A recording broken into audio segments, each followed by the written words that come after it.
అందరికీ జేబీఎం. నేను Rajesh Mahasena. Welcome to Mahasena media. అంబరానంటిన అమరావతి సంబరాలండి. ఈరోజు పార్లమెంట్లో కేంద్ర ప్రభుత్వం మన రాజధానికి చట్టబద్ధత తీర్మానం నిజంగా ఇదొక అద్భుతమైన మైలురాయి మన రాష్ట్రానికని చెప్పాలి. ఈ రాష్ట్రానికి రాజధాని లేని రాష్ట్రం అని పక్క రాష్ట్రంలో మన సోదరులు కూడా ఎటకారం చేసేవారు. అలాగే ఈ రాష్ట్రంలో ఒకవేళ ఆంధ్రప్రదేశ్ రాజధాని ఏది అని ఒకవేళ ఏదైనా జనరల్ నాలెడ్జ్కి వచ్చి అడిగితే మన పిల్లలకి ఏ రాజధాని అని రాయాలో తెలియని పరిస్థితి జగన్మోహన్ రెడ్డి క్రియేట్ చేశాడు. ఏమంటే ఈ రాజధాని కోసం మన రాష్ట్ర రాజధాని కోసం రాత్రి పగలు తేడా లేకుండా మహిళలు పోరాడారండి. అమరావతి ప్రాంత మహిళా రైతులు ఈ విజయం నిజంగా వారికి సొంతం అండి. చంద్రబాబు నాయుడు గారు ఈ విషయం మీద చాలా అవమానాలు పడ్డాడు. ఇదే జగన్మోహన్ రెడ్డి ఆయన అక్కడేదో అవినీతి చేశారని, అక్కడ కమ్మోళ్ళకి ఏదో దోచిపెట్టేశాడని, అక్కడేదో ఇన్నర్ రింగ్ రోడ్ కట్టేశారని రకరకాల ఆరోపణలు చేసి ఆయన ఒక పక్కన బదనాం చేయడానికి, ఆయనకి మానసిక క్షోభ క్రియేట్ చేయడానికి ఆయన టార్గెట్ చేసేవారు. మరో పక్క పాపం ఈ మహిళలు అమరావతికి అంటే రాజధాని భూములు ఇచ్చిన మహిళలు ఏమంటే ఇప్పుడు మన దగ్గర 5 ఎకరాలు ఉంది. చంద్రబాబు నాయుడు గారు వచ్చారు మన దగ్గరికి. ఇవ్వు రాయేష్, నీ 5 ఎకరాలు నాకు నేను డెవలప్ చేసి నీకు దాంట్లో కొంచెం ఇస్తానంటే ఇప్పుడు నాకున్న 5 ఎకరాలు నా పిల్లలకి ఇద్దాం, కట్నం ఇద్దాం, లేకపోతే అది ఏదైనా అమ్మేసి పిల్లల్ని ఎక్కడో చోట వెళ్ళి చదివిద్దాం, ఏదో ఒక ప్లానింగ్ ఉంటుంది కదండి. అలాంటి నా కుటుంబ భవిష్యత్తుని నేను మరొకరి చేతిలో పెట్టాలంటే ఆయన మీద ఎంత నమ్మకం ఉండాలి నాకు? లేకపోతే వద్దండి బాబు ఎందుకు వచ్చింది పిల్లలకు నాకు ఉంటుంది, మళ్ళీ ఏదైనా తేడా అయిందంటే లేని పొంది తాల్పడి అనిపిస్తుంది కదండి. కానీ చంద్రబాబు నాయుడు గారి మీద ఉన్న నమ్మకంతో దాదాపుగా 33,000 ఎకరాలు ఆయన చేతిలో పెట్టారండి. ఆయన చేతిలో పెడితే పాపం 14 నుంచి 19 దాకా చక్కగా ఆయన డ్రైవ్ చేసుకొచ్చాడు, మంచి మంచి కట్టడాలు మొదలుపెట్టాడు. అంగరంగ వైభవంగా అది ఇదవుతుందనే సమయానికి ఒక సైతాను నీడ ఈ రాష్ట్రానికి కమ్మేసినట్టు, ఒక పేడ ఒక చీడ పట్టినట్టు పడేశారండి ఇది అమరావతికి. ఎన్ని మాటలు మాట్లాడాలో, ఎన్ని అవమానాలు చేయాలో, ఎన్ని రకాల కుల వివక్షలు అక్కడ రేపాలో అంత దారుణంగా ఇచ్చేశారండి. కానీ వీళ్ళు నిజంగా చెప్పాలంటే అండి ఎడతెగని పోరాటం చేశారండి. వాళ్ళకి ఎంత చెప్పినా తక్కువ వాళ్ళ గురించి. వాళ్ళకి ఈ రోజున ఆ రోజు చంద్రబాబు నాయుడు గారు చెప్పారు ఖచ్చితంగా తెలుగుదేశం పార్టీ అధికారంలోకి వస్తుంది, అమరావతి కట్టి తీరుతాం అని ఆయన మాట ఇచ్చాడు. ఆ మాట ఇచ్చిన ప్రకారం ఈరోజు కేంద్ర ప్రభుత్వం పార్లమెంట్లో కూడా తీర్మానం జరగడం అనేది ఇక శుభం కార్డు పడింది అమరావతికి. నిజంగా అద్భుతంగా అనిపించిందండి నాకైతే. ఈయన చూస్తే మనకి ఏదో ఒక సాధారణమైన వ్యక్తిగా కనిపిస్తున్నాడండి బయట వాళ్ళకి. కానీ ఆయన గురించి పూర్తిగా తెలిసిన వాళ్ళకి, ఆయన ద్వారా లబ్ధి పొందిన వాళ్ళకి, ఆయన ద్వారా ఉద్యోగాలు వచ్చిన వాళ్ళకి ఆయన దేవుళ్ళకి కనిపిస్తాడండి. అన్ని అవమానాలు పడి ఈ జగన్మోహన్ రెడ్డి గారితోనూ మరొకరితోనూ ఆ వైసీపీలో ఉన్న ప్రతి అడ్డమైన ఆయన తిట్టాడండి ఆ రోజున అమరావతి కోసం. అదంతా బాధలన్నీ భరించాడు ఆయన.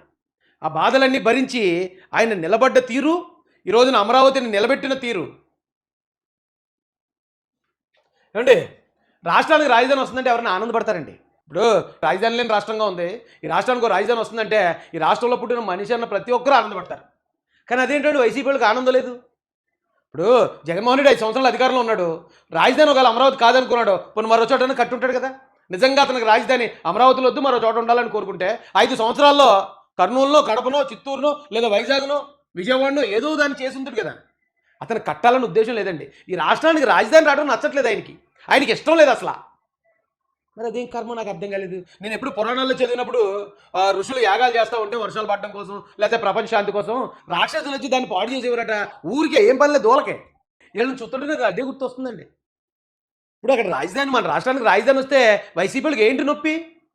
జగన్మోహన్ రెడ్డికి ఏంటి బాధ? ఏంటండి బాధ?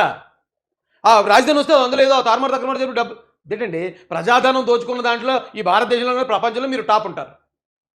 అలాంటి వాళ్ళు మీరు ఈ రోజున రాజధాని వచ్చిందని రాష్ట్రం అంతా ఆనందపడతా ఉంటే ఈ గోల్ ఏంటండి? పార్లమెంట్లో వ్యతిరేకించారటండి. లోక్సభలో కేంద్ర ప్రవేశపెట్టిన ఏపీ రాజధాని అమరావతి బిల్లును వైసీపీ తిరస్కరించింది. తాము అమరావతికి వ్యతిరేకం కాదని ఈ బిల్లును మాత్రమే వ్యతిరేకిస్తున్నట్లు పార్టీ ఎంపీ ఇదేంటిది? ఇదేం లెక్క? అమరావతి వ్యతిరేకం కాదని, కానీ అక్కడ రాజధాని బిల్లును మాత్రం వ్యతిరేకిస్తారట. రాష్ట్ర ఆదాయం తెచ్చే అప్పులు, ఉద్యోగులు జీతాలు ఇచ్చేందుకు సంక్షేమ పథకాలు అమలుగా సరిపోతుందని సిబిఐ చెప్పారన్నారు. మరి రాజధాని ఎలా? అది ఆయన చూసుకుంటాడు, అది ఆయన బాధ. ఆయన ఎక్కడి నుంచి చేస్తాడో, ఎలా చేస్తాడో చేస్తాడు. ఆల్రెడీ చేస్తున్నాడు కదండి. మీకెందుకు ఆ నొప్పి? ఒకవేళ చేయలేకపోతున్నారు అనుకో మీకే హ్యాపీ కదా, ఎందుకు వ్యతిరేకించాలి? సరిగా గట్టిగా అడిగేవాళ్ళు లేరండి. ఈ రాష్ట్రం బాగుపడడానికి రాష్ట్రానికి కేంద్ర ప్రభుత్వం నుంచి వచ్చింది తేవాలని చూడాలి, కానీ వాళ్ళు ఇస్తానంటుంటే వద్దని అడ్డుకోవడం ఏంటి? ఏమండి ఇదో బ్లాక్మెయిల్. జగన్మోహన్ రెడ్డి గారు చట్టసభల ద్వారా ఏ చట్టం అనేది చేయొచ్చటండి. ఇదే అందరూ అనుకుంటున్నట్టు ఆషామాషి స్టేట్మెంట్ కాదండి ఇది. ఈ రాష్ట్ర అభివృద్ధిని అడ్డుకునే ప్రయత్నం ఇది. రాష్ట్రం అభివృద్ధి చెందకూడదు, ఈ రాష్ట్రానికి సరైన పెట్టుబడులు రాకూడదు, ఈ రాష్ట్రానికి పెట్టుబడులు పెట్టడానికి వచ్చే వాళ్ళని బెదిరించాలని చేసిన స్టేట్మెంట్ ఇది. పైకి చూడడానికి అలాగే ఉంటుంది కానీ ఇందులో ఎంత లోతైన అర్థం ఉందో తెలుసండి. ఏ చట్టమైనా చట్టసభల ద్వారా చేయొచ్చు. భవిష్యత్తులో కూడా రాజధానిని ఎవరు మార్చకుండా చట్టం తెస్తున్నామని చంద్రబాబు చెప్తున్నారు. అసెంబ్లీలో వీళ్ళు చేయగలిగింది, అదే అసెంబ్లీలో మళ్ళీ దాన్ని మార్పులు చేయలేరా? చట్టాల గురించి మాట్లాడే ఈ వ్యక్తి చట్ట సవరణల గురించి ఎందుకు మాట్లాడు? చాలా సింపుల్గా ఇండైరెక్ట్గా ఎంత బెదిరింపు ఉందో తెలుసండి. అవును ఇప్పుడు చేశారు, ఇప్పుడు చేస్తే మళ్ళీ మేము అధికారులకు వస్తాం, క్యాన్సిల్ చేస్తాం. మీరు ఎవరన్నా ఈ లోపు అమరావతిలో పెట్టుబడులు పెట్టారనుకో, ఎవరైనా అమరావతికి ఏమైనా పెద్ద కంపెనీలు వచ్చి మీరు ఉద్యోగాలు ఇద్దామన్నారు అనుకో, మీరు అందరూ నష్టపోతారు. అబ్బాయి నేను వచ్చానంటే క్యాన్సిల్ చేస్తాను. ఇండైరెక్ట్గా అంటే ఇక్కడ ఈ రాష్ట్రం అభివృద్ధి చెందడం కానీ, రాజధాని రావటం కానీ, లేకపోతే ఇక్కడ పిల్లలకు ఉద్యోగాలు రావటం కానీ ఏమీ ఇష్టం లేదండి జగన్ గారికి. ఇదేం దారుణం అండి, అలా బెదిరిస్తారా అంత దారుణంగా? అయితే జగన్ గారు మిస్ అయింది ఇక్కడ. చంద్రబాబు నాయుడు గారికి తెలియదు అన్నారు. చంద్రబాబు నాయుడు గారితో పోల్చుకుంటే మీరంతా నేనంతా.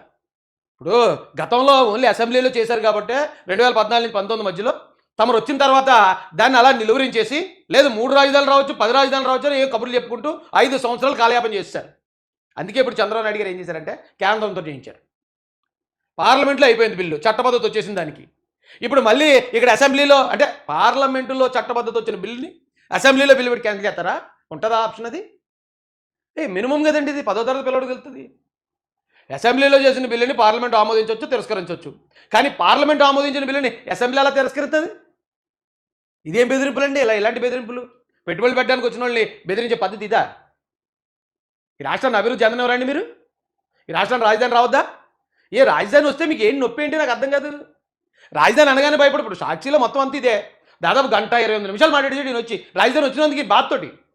ఇప్పుడు ఇండియా పాకిస్తాన్ మ్యాచ్ ఆడుతూ ఉంటే ఇండియా గెలిచినప్పుడు ఇక్కడ కొంతమంది బాధపడతారంట అంటే నేను నమ్మేవాడు కాదు. అలాంటి వాళ్ళు కూడా ఉంటారనమాట. రాష్ట్రానికి మంచి జరిగి రాష్ట్రానికి రాజధాని వస్తే ఎంత బాధపడుతున్నారంటే జగన్ గారు నిజంగా. మీరు ఇలాగే ఉండాలండి, ఇలాగే ఉండాలి. మీరు ఇలాగ ఉన్నంతసేపు తెలుగుదేశం పార్టీ అధికారంలోనే ఉంటుంది, రాష్ట్రం కూడా బ్రహ్మాండంగా ఉంటుంది. చంద్రబాబు నాయుడు గారికి, లోకేష్ గారికి, పవన్ కళ్యాణ్ గారికి, అలాగే నరేంద్ర మోడీ గారికి కూడా ఆంధ్ర ప్రజలందరి తరఫున హృదయపూర్వక ధన్యవాదాలు తెలియజేస్తున్నాను అండి. ఎప్పటి నుంచో ఆంధ్రుడి కలది. ఎప్పుడైతే హైదరాబాద్ మీద మేము అందరం కూడా ఎమోషనల్ కనెక్షన్ ఉండేదండి ఆంధ్రాలో అందరికీ. ఆంధ్రాలో, తెలంగాణలో అందరికీ హైదరాబాద్ అనేది ఒక ఎమోషనల్ కనెక్షన్. అది తెలంగాణ విడిపోతుంది అన్నప్పుడు ఆంధ్ర వాళ్ళకి ఎవరికి బాధ లేదండి. కానీ హైదరాబాద్కు దూరం అయిపోతున్నాం అనేదే బాధ. హైదరాబాద్కు దూరం అయిపోతున్నాం, హైదరాబాద్ మంద కదా, మనందరిదే కదా, హైదరాబాద్ నుంచి ఇప్పుడు మేము బయటకు వచ్చేస్తున్నాం, మేము పరాయోళం అయిపోతున్నాం అనే బాధతోటి అప్పుడు అంత ఉద్యమం చేశారు. అంటే రాజధానికి ఆ రాష్ట్రంలో ఉన్న ప్రతి పౌరుడు ఎలా కనెక్ట్ అవుతాడంటానికి అది ఒక ఉదాహరణ. ఆ రాజధాని నుంచి సరే ఇక తప్పలేదు, ఇంకా పరిస్థితులు అలా ఉన్నాయి అని బయటకు వచ్చేసిన తర్వాత ఈ రాష్ట్రానికి దాన్ని మించిన రాజధాని కట్టే సత్తా నారా చంద్రబాబు నాయుడు గారికి ఉంది. ప్రతి ఒక్కరికి తెలుసది. అయితే 14 నుంచి ఈవేళ 26 వచ్చేసింది. ఇన్ని సంవత్సరాలు బ్రేక్ పడిపోయిందండి ఓన్లీ జగన్మోహన్ రెడ్డి కోసం. ఆ రాజధాని అనేది ఆ హైదరాబాద్ దూరం అయిన తర్వాత మళ్ళీ రాజధాని అనే ఆ ఎమోషన్ ఆంధ్రాలో పుట్టిన ప్రతి ఒక్కరికి అదొక పీడకలుగా మిగిలిపోయిందండి జగన్ గారి వల్ల. మళ్ళీ అది ఇప్పుడు చంద్రబాబు నాయుడు గారి కృషి వల్ల అది సాధ్యం అవుతుంది. చంద్రబాబు నాయుడు గారు, లోకేష్ గారికి మాత్రం, పవన్ కళ్యాణ్ గారికి హృదయపూర్వక ధన్యవాదాలు తెలియజేస్తున్నామండి. రాష్ట్రానికి మంచి రోజులు వచ్చాయి. ఎప్పుడైతే రాష్ట్రానికి రాజధాని అది కూడా పార్లమెంట్ కన్ఫర్మ్ చేసిందో పెట్టుబడులు పెట్టడానికి ఈసారి ధైర్యంగా వస్తారు. జగన్మోహన్ రెడ్డి గారు ఎంత బెదిరించినా కూడా వాళ్ళు ధైర్యంగా వస్తారు. రాష్ట్రం తొందరగా అభివృద్ధి చెందడానికి అవకాశం ఉంది.